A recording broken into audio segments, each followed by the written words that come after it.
అందరికీ నమస్కారం అండి. మనం ఇప్పుడు ఎన్పిఎస్ లో ఇన్వెస్ట్మెంట్ ఆప్షన్స్ గురించి తెలుసుకుందాం. సబ్స్క్రైబర్ మొదట పెన్షన్ ఫండ్ మేనేజర్ని ఎంచుకోవాలి. తరువాత ఇన్వెస్ట్మెంట్ ఆప్షన్స్లో 2 రకాలు ఉంటాయి, active choice and auto choice.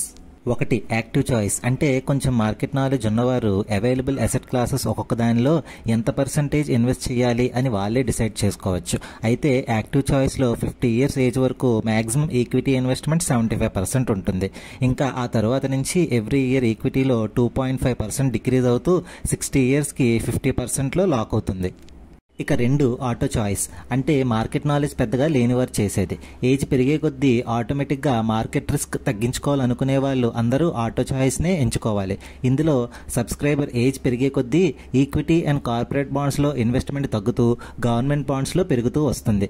Auto చాయిస్లో ఇన్వెస్ట్మెంట్స్ని ఎల్సీ ఫండ్ అంటే లైఫ్ సైకిల్ ఫండ్లో చేస్తారు.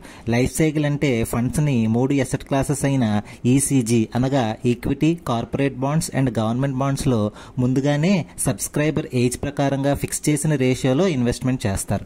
ఆటో చాయిస్లో 3 ఆప్షన్స్ ఉంటాయి, అగ్రెసివ్, మోడరేట్ అండ్ కన్జర్వేటివ్. ఒకటి అగ్రెసివ్ లేదా LC75. ఇందులో 35 ఇయర్స్ ఏజ్ వరకు ఈక్విటీ ఇన్వెస్ట్మెంట్ 75% ఉంటుంది. ఆ తరువాత ఎవ్రీ ఇయర్ 4% తగ్గుతూ ఈ చార్ట్లో చూపించినట్టుగా 55 ఇయర్స్కి 15% ఈక్విటీలో, 10% కార్పొరేట్ బాండ్స్లో, ఇంకా మిగిలిన 75% గవర్నమెంట్ బాండ్స్లో లాక్ అవుతుంది. 2 మోడరేట్ లేదా LC50. ఇందులో 35 ఇయర్స్ ఏజ్ వరకు ఈక్విటీ ఇన్వెస్ట్మెంట్ 50% ఉంటుంది. ఆ తరువాత ఎవ్రీ ఇయర్ 2% తగ్గుతూ ఈ చార్ట్లో చూపించినట్టుగా 55 ఇయర్స్కి 10% ఈక్విటీలో, 10% కార్పొరేట్ బాండ్స్లో, ఇంకా మిగిలిన 80% గవర్నమెంట్ బాండ్స్లో లాక్ అవుతుంది.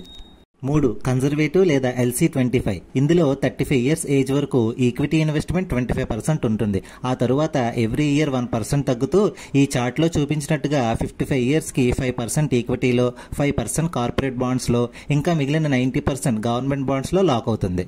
ఎన్పిఎస్లో సంవత్సరానికి ఒకసారి పెన్షన్ ఫండ్ మేనేజర్ ఇంకా 2 సార్లు స్కీమ్ చేంజ్ చేసుకునే అవకాశం ఉన్నది. ఎన్పిఎస్లో ఇన్వెస్ట్మెంట్ ఆప్షన్స్ గురించి మీ అందరికీ పూర్తిగా అర్థమైంది అనుకుంటున్నాను. ఈ వీడియో మీకు నచ్చితే తప్పకుండా లైక్ కొట్టండి. ఇంకా ఇలాంటి మరికొన్ని అప్డేట్స్ కోసం ఛానల్ని సబ్స్క్రైబ్ చేసుకోండి. వీడియో చూసి సపోర్ట్ చేసినందుకు మీ అందరికీ ధన్యవాదములు.